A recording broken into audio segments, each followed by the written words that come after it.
Merci de me donner l'occasion de vous présenter rapidement les expériences que nous avons menées en Afrique du Sud sur la compartimentation. Ce dont nous sommes très fiers en Afrique du Sud, c'est le fait d'être à Pluton épargné par les virus qui touchent les grands pays producteurs de porc dans le monde. La peste porcine africaine et la fièvre apteuse sont présentes. Nous avons des souches de fièvre apteuse de type SAT sud-africaine. Le parvovirus et le sécovirus sont aussi présents. Toutefois, nous ne sommes pas touchés par le syndrome digestif et respiratoire du porc, la maladie de ski, le virus de la diarrhée, l'épidémie porcine ou la grippe porcine. Nous faisons le maximum pour que ces maladies exotiques ne se développent pas sur le territoire. Malheureusement, le SDREP a frappé le Cap occidental, c'est-à-dire l'extrême sud-ouest du pays. C'était en 2004. En 2006, la peste porcine classique a frappé le Cap oriental à la frontière est du pays, près de l'océan Indien. Par chance, nous avons réussi à éradiquer ces deux maladies virales. Et grâce à cette expérience, nous avons développé des ateliers pour limiter le risque d'introduction des virus exotiques. Ces ateliers ont mené à des discussions autour de la compartimentation. J'ai vu sur une des images de Gregorio que la docteure Mfomadja a pris part au sein de l'OMSA à des discussions sur la compartimentation. Elle a joué un rôle moteur dans le lancement de la compartimentation dans le pays. Et elle est à la tête de l'autorité vétérinaire sud-africaine. En 2011, nous avons adopté une procédure vétérinaire à l'échelle du pays. Cela a marqué le début de la compartimentation. Je ne veux pas vous ennuyer. L'objectif était le développement d'installations biosécurisées pour réduire le risque ou l'entrée de maladies exotiques dans les compartiments et la gestion des maladies endémiques sous contrôle. Nous avions peur de devoir faire face à une endémie de SDREP, de peste porcine classique ou d'une autre maladie grave à nouveau. Cette présentation ne va pas être sur la stratégie de biosécurité nationale, mais sur la compartimentation. Nous prenons des mesures drastiques pour nous assurer de ne pas être touchés par ces maladies. Nous connaissons tous les principes de la compartimentation. Cela a été évoqué dans les deux présentations précédentes.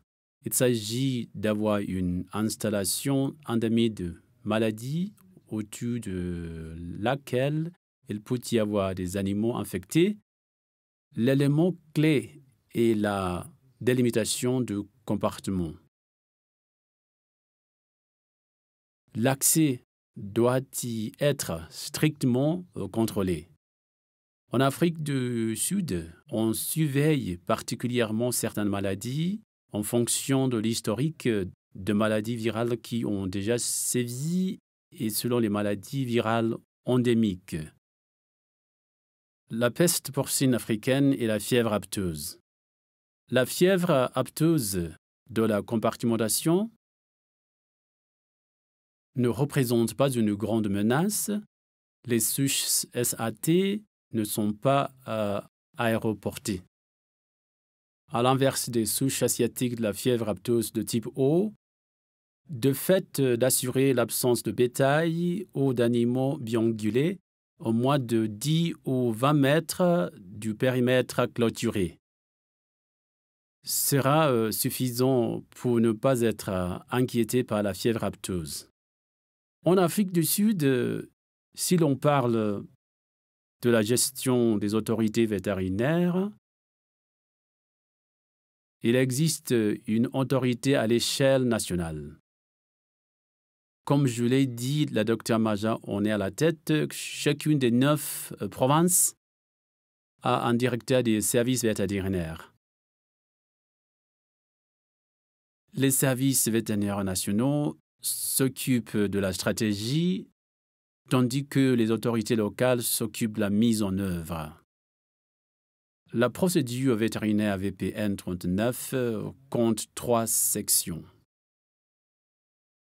Ces sections décrivent les procédures et comment s'inscrire.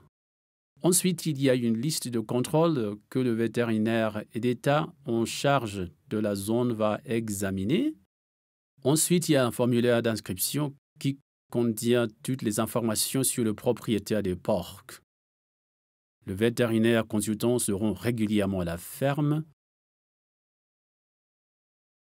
ainsi que le vétérinaire d'État dans les zones ou districts concernés.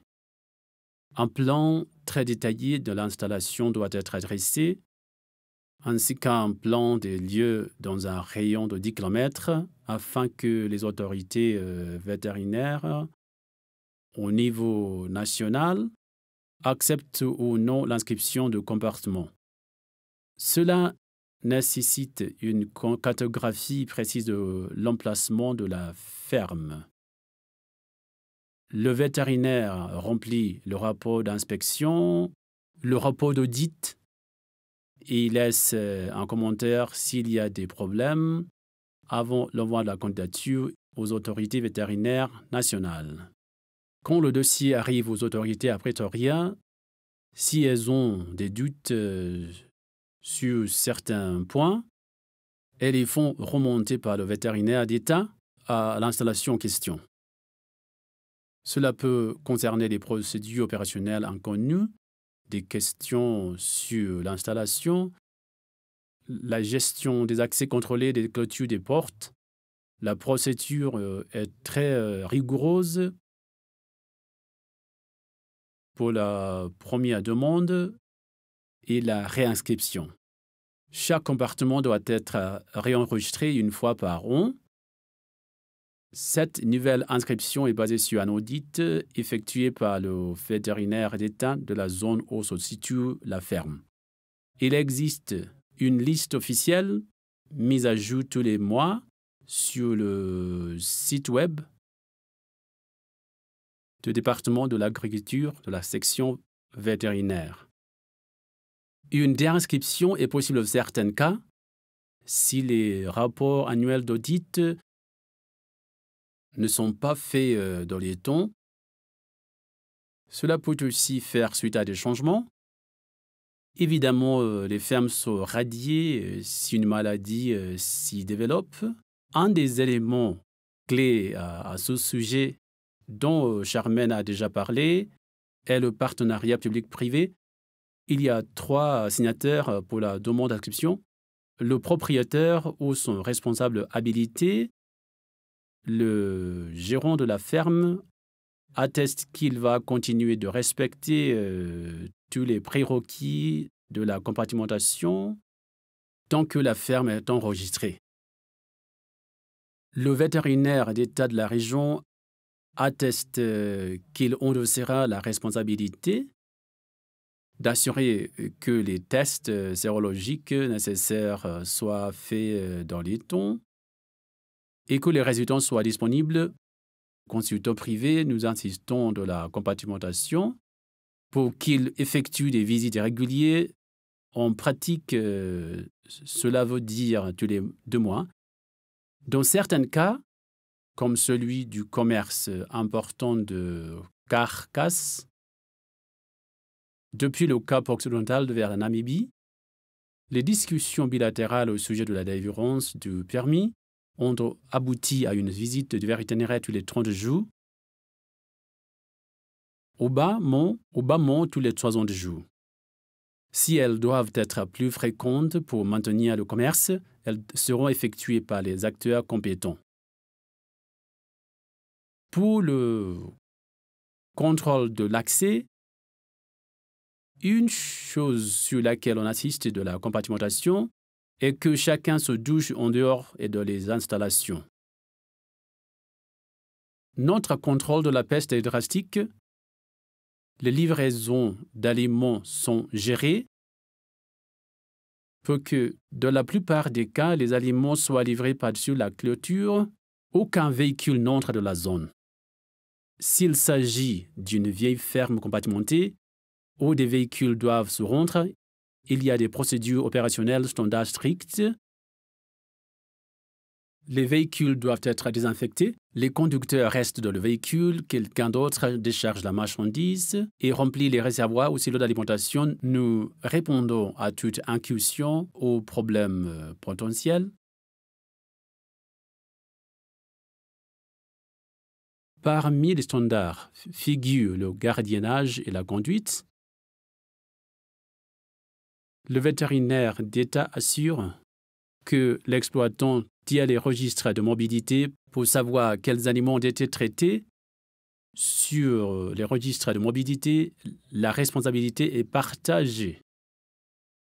S'il y a des problèmes liés à une mortalité inexpliquée, le vétérinaire consultant de cette ferme a l'obligation d'effectuer des autopsies. S'il y a une suspicion de maladie à déclarer, notamment de la PPA, il doit être référé immédiatement au vétérinaire d'État. Nous nous assurons également du respect du bien-être. Par exemple, si des animaux ont des pattes cassées ou si des truies souffrent de prolapse, un abattage d'urgence est possible. Tout cela est effectué de façon humaine. Pour des animaux malades ayant peu de chances de guérir, l'euthanasie est pratiquée. Le vétérinaire d'État assure que les bonnes méthodes sont utilisées. Il contrôle notamment les aiguilles. Un grand nombre de porcs qui sortent du compartiment sont destinés à l'exportation. Nous nous assurons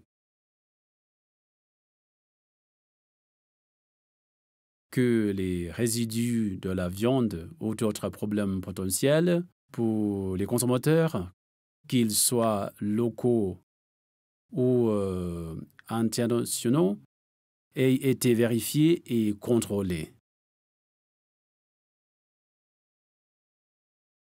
La surveillance est un aspect absolument crucial de ce système compartimenté. J'ai déjà évoqué les visites vétérinaires régulières. Une des choses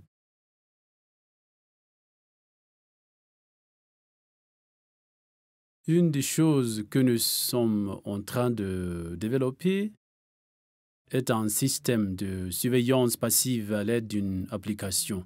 Chaque visite de vétérinaire à la ferme est inscrite et enregistrée sur notre plateforme World of Pork. Ainsi, nous pouvons envoyer des rapports régulièrement. On sait combien de fermes ont été inspectées et à quelle fréquence elles ont été. C'est un enjeu majeur pour assurer la transparence et de prouver que l'on surveille ces fermes. Une fois par semestre, on effectue des tests sérologiques pour la PPA, la fièvre apteuse. Malheureusement, les pays ne comptent plus de zones indemnes de fièvre apteuse. On effectue ces tests de manière obligatoire aujourd'hui. Jusqu'à il y a 3 ans, ce test n'était pas systématique parce que le pays avait une zone indemne. Nous testons toujours pour le SDRP et la peste porcine classique pour prouver que nous avons éradiqué ces maladies il y a plus de 15 ans. Comme toujours avec les tests biologiques, parfois nous avons de temps en temps un fond positif, surtout pour le SDR, mais nous faisons des tests complémentaires. On refait des prélèvements et de la surveillance clinique. Finalement, on est plutôt content d'avoir ces positifs de temps à autre. Cela prouve que les tests sont sensibles et qu'il n'y a pas de problème de blanchissement d'un problème. Certains produits génétiques sont exportés hors d'Afrique du Sud. des cochettes, des verras destinés à des stations d'insémination artificielle en Zambie, Ouganda ou au Zimbabwe. Nous exportons régulièrement vers ces pays. Des tests additionnels sont effectués suite au mouvement d'animaux dans ces pays, selon les permis et les exigences sanitaires des pays où l'on exporte. L'hygiène occupe aussi une place très importante parmi les nombreux aspects qui sont audités. On s'assure que le nettoyage et la désinfection entre les groupes d'animaux sont correctement effectués. Y a-t-il un endroit pour les autopsies? Les autopsies sont-elles effectuées dans les bonnes conditions? Est-ce que les résidus de l'autopsie, comme le sang ou les fluides, ne se retrouvent pas dans une pocherie? Tout ceci est vérifié, cela fait partie de notre travail. Les cadavres doivent être éliminés de manière sûre et biosécurisée afin de ne présenter aucun risque supplémentaire pour les fermes aux alentours ou la ferme en question. En ce qui concerne les déchets médicaux, il y a un contrôle des médicaments en matière de stockage, de réconciliation d'inventaire et les délais de retrait ou d'attente pour que tout soit conforme au compartimentage. Ensuite, les aspects d'intendance environnementale sont pris en compte. On veille à ce que le lissier n'arrive pas dans les réseaux les réseaux ou les rivières. On s'assure de bonnes pratiques agricoles. Le transport est un autre aspect qui doit être inspecté. Il y a une législation dans le pays qui concerne la densité de stockage des camions, la durée maximum autorisée pour les animaux dans un camion. Il doit y avoir de l'ombre. Il ne peut pas y avoir plus de 20 bêtes au même endroit afin de prévenir les accidents si le véhicule doit s'arrêter brusquement. Il doit y avoir des grilles pour éviter les glissades. Il y a vraiment beaucoup d'aspects qui sont examinés pour les standards de compartimentation. En même temps que la rédaction des standards de compartimentation en Afrique du Sud, l'industrie porcine du pays s'est aussi intéressée à la protection des consommateurs. Nous sommes conscients que dans un monde en voie de développement, il y a de nombreux standards. Le RED Tractor Transfer au Royaume-Uni, il y a un contrôle des sports au Royaume-Uni ou aux États-Unis. Il en va de même pour l'Australie et la Nouvelle-Zélande. Nous nous sommes rendus compte que la protection des consommateurs allait devenir incontournable au niveau de ce qu'allait être notre activité à l'avenir. La SAPO, l'Organisation sud-africaine des producteurs de porc, pour qui je travaille, a toujours eu de bonnes relations avec les services vétérinaires au fil des années. En même temps qu'étaient élaborés les standards de compartimentation, on s'intéressait déjà à un système de protection de la qualité. En Afrique du Sud, ce système s'appelle PORC 360. Ce que l'on a réussi à faire, c'est élaborer des standards et une documentation similaire pour le PORC 360 et la compartimentation. Ainsi, un fermier qui mettait en place la compartimentation ou le système de protection PORC 360 sur son exploitation peut garder environ 90% des procédures opérationnelles standards correspondant à la compartimentation et au programme PORC 360. Les registres sont très similaires. Nous avons considéré cela comme un moyen d'assurer aucun fermier n'aime vraiment écrire ou qu'on lui apprenne son métier. Je crois que je peux dire avec certitude que partout dans le monde, les éleveurs sont des gens à part. J'en suis un d'ailleurs. On s'est assuré qu'il n'ait pas à implémenter deux systèmes différents, mais qu'il puisse utiliser un seul ensemble de documents de registre pour certains des compartiments et peut y avoir besoin de tenir un registre de tests sérologiques, ce qui n'est pas nécessaire pour les comportements PORC 360. Si vous regardez cette liste, qui résume les objectifs de PORC 360, les différents points de contrôle coïncident presque à 100% avec ceux de la compartimentation, présentés un peu plus tôt. Si l'on s'intéresse au système PORC 360, la traçabilité s'inscrit parfaitement dans le schéma de la fourche à la fourchette. Dans le cadre de PORC 360, on s'intéresse beaucoup à la ferme car c'est là que tout commence. Quand la ferme est bien contrôlée, on s'intéresse à l'abattoir. On s'assure que le bien-être des bêtes soit assuré dans l'abattoir jusqu'à ce qu'elles ne soient plus conscientes. On s'intéresse au nombre de porcs dans une porcherie, au transport, au déchargement. Si le transport a été plus long que prévu, ils doivent avoir une pause de 2 heures. S'ils restent au cours de la nuit, ils sont nourris. Tous ces aspects assurent une traçabilité. Pour les exploitants PORC 360, quand le porc est vendu avec cette marque, cette indication qui indique qu'il provient d'une ferme PORC 360, où le bien-être, l'aspect environnemental et la surveillance des résidus ont été assurés, on veut éviter les fraudes. On ne veut pas qu'un porc non PORC 360 soit vendu comme un porc PORC 360. Nous avons une légère influence sur le processus de transformation grâce à la traçabilité. Pour les revendeurs et les processus, il y a des programmes de sécurité sanitaire des denrées alimentaires, des normes ISO, des normes ASP qui prennent le relais. En Afrique du Sud, nous utilisons le système de traçabilité GS1,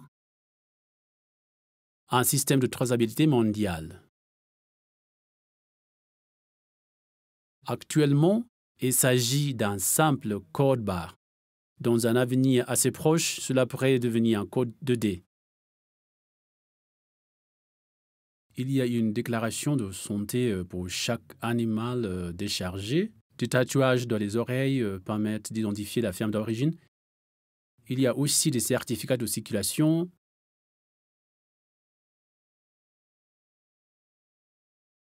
On va revenir au compartiment. Quels sont nos problèmes? Pour la compartimentation, si l'on parle des petites exploitations qui comptent entre 50 et 100 truies, voire moins, l'un des principaux problèmes est le financement. Pour être considéré compartimenté, l'accès doit être contrôlé, la clôture doit être solide, il doit y avoir un système de douche à l'entrée et à la sortie. Ce qui ressent le plus de la part de ces exploitants est le problème de financement. Ils ne peuvent pas assumer l'investissement. Le problème, c'est que cela interfère avec l'accès au marché. Les abattoirs, en particulier ceux exclusivement porcins dans le pays, ou les abattoirs qui sont destinés à avoir le statut d'abattoir d'exportation, n'accepteront pas facilement les porcs venant de ces petites exploitations. Même si ce n'est pas directement lié à la compartimentation, un des problèmes qui est apparu pour en finir sur ce point-là, avant de vous parler des épidémies dans certains endroits compartimentés, dès que la PPA a été détectée, un certain nombre d'abattoirs, pas forcément des abattoirs d'exploitation, se sont retrouvés sous la pression des grands exploitants qui livrent des porcs, qui ont insisté sur le fait que les abattoirs sont des lieux clés où il y a un va-et-vient des véhicules et d'employés. Le chauffeur ou le convoyeur celui qui aide à charger les porcs et qui accompagne le chauffeur, te monte et descend du camion, décharge les bêtes. Une contamination croisée via les excréments sur les bottes devient un problème sérieux. Les grands exploitants, les exploitants en compartiment communiquent avec les abattoirs pour qu'ils s'assurent que les camions utilisés pour les livraisons ne présentent pas un risque de ramener la PPA sur leur exploitation. La biosécurité seule ne suffit pas, c'est un ensemble de choses qui empêchent la maladie de contaminer la ferme. L'accès au marché est de plus en plus compliqué pour les petits exploitants. On s'intéresse à ce problème. On essaie de trouver un moyen d'évaluer les fermes qui ne peuvent être compartimentées à cause d'un problème d'infrastructure, mais à qui on pourrait donner une note de biosécurité. Cela pourrait les aider à travailler avec des abattoirs qui sont récalcitrants pour l'instant. Les problèmes de la compartimentation pour les éleveurs commerciaux sont semblables dans beaucoup d'autres pays du monde. Les ressources financières, les véhicules, le nombre d'employés dans les services vétérinaires au niveau local et régional. Parfois, il peut arriver que le vétérinaire d'État ne puisse se rendre dans une ferme pour telle ou telle raison. On cherche des moyens de résoudre ce genre de problème avec ce partenariat privé. Le vétérinaire consultant peut aider le vétérinaire d'État à se rendre à la ferme. On trouve des solutions comme la SAPO pour être sûr que tout se passe correctement. Un des autres problèmes que l'on a, et qui est une des raisons de ma participation à ce programme et de ma présence aujourd'hui, est le fait que certains partenaires commerciaux internationaux ne comprennent pas le principe et les valeurs de la compartimentation. Ils ignorent le niveau de sécurité que l'on obtient grâce au compartiment. Parfois, c'est une vraie frustration, mais l'OIE a bien entendu le message, je les en remercie. À propos des épidémies, nous avons connu des épisodes de PPA dans des compartiments en Afrique du Sud en novembre 2020 et en mars cette année. Je suis aussi consultant auprès d'autres fermes en Afrique. Je suis impliqué dans une ferme en Ouganda et une au Cameroun. Je connais assez bien le contexte africain en ce qui concerne ces épidémies. Ce qui est intéressant à propos des épisodes en Afrique du Sud est que ces deux compartiments n'étaient pas accrédités PORC 360. Ils ne faisaient pas partie de notre projet. Un des aspects de PORC 360 est que la fréquence des audits est légèrement supérieure par rapport à nos compartiments. Peut-être que cela n'a rien à voir, mais cela fait l'objet de nos discussions et de nos débats sur l'amélioration des compartiments afin d'arriver à zéro épidémie. La raison pour laquelle la PPA s'est manifestée dans ces compartiments est parfois très difficile à déterminer.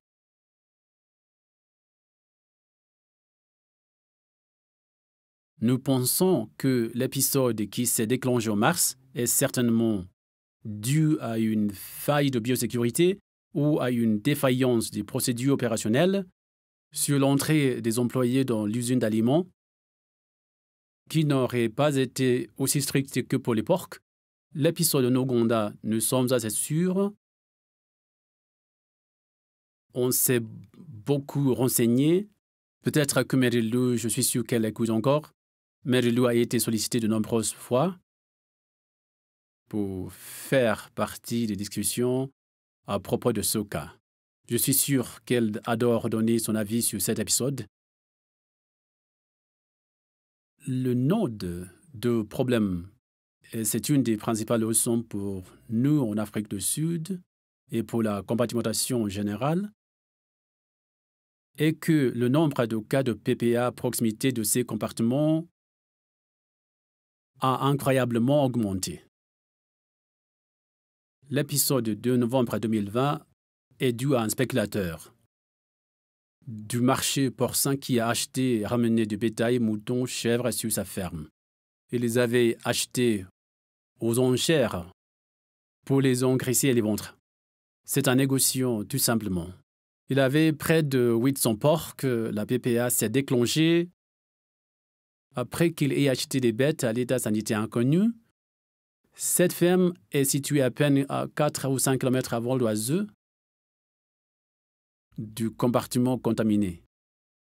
C'était au mois de mars. En Afrique du Sud, il y a eu aussi quelques cas de PPA sur de petites exploitations d'environ 100 têtes qui se trouvent dans un rayon de 5 km. Quand vous avez de petites exploitations proches, les employés de celles-ci vont d'une ferme à l'autre et se voient le soir pour manger ensemble ou boire un verre. Au-dessus des exploitations, il y a des mouvements de personnes qui n'ont pas des équipements de biosécurité des compartiments. Le niveau de PPA à proximité immédiate est toujours un avertissement. En Ouganda, le scénario est similaire. Une ferme achetait des aliments pour bétail auprès d'une proventerie qui emploie environ 100 à 150 personnes. Il y avait toujours des porcs au-dessus des bâtiments où certains employés venaient et vivaient. Tous les jours, ils retournaient mixer la nourriture à la proventerie. Le signal le plus inquiétant lors des situations comme celle-ci, selon moi, même pour un endroit compartimenté, est la présence de PPA à proximité. Et il faut être sûr de qui vive. En réaction à cela, avant même que la PPA ne se déclenche en Afrique du Sud, nous cherchions un moyen de communiquer sur le fait que nous avons des compartiments porcins en Afrique du Sud. C'est un moyen de renforcer notre crédibilité, de mettre en avant nos porcins sains pouvant être vendus dans le monde. Nous avons beaucoup réfléchi là-dessus. Un chercheur en Afrique du Sud qui aurait conduit un projet de recherche n'aurait peut-être pas eu la crédibilité que l'on aurait aimé obtenir avec cette étude. C'est là qu'est intervenue Safoson. C'est une société suisse à mener une étude. Avant même le début de cette étude, l'épisode de PPA avait débuté dans ces compartiments.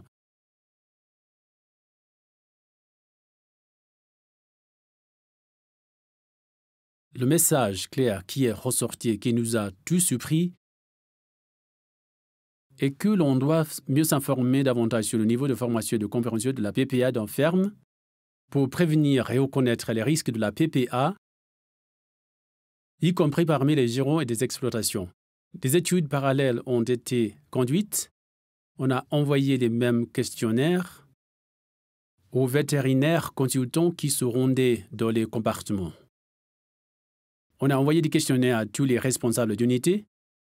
L'agriculture multisite est assez fréquente dans le pays. On s'est intéressé à une exploitation familiale agricole qui compte cette unité. Un questionnaire a été envoyé à chaque questionnaire d'unité qu'il travaille sur un site de reproduction ou de croissance. On a essayé de savoir si chacun savait comment empêcher la propagation de la PPA sur la ferme. Beaucoup de responsables sont incapables d'identifier la PPA, même s'ils en avaient un cas sur les yeux. Le manque de formation et de prévention a été une révélation pour nous. Nous n'avons pas abordé ces questions aussi bien que nous aurions dû le faire. Actuellement, nous sommes également en train de revoir nos normes. C'est une conséquence de l'étude.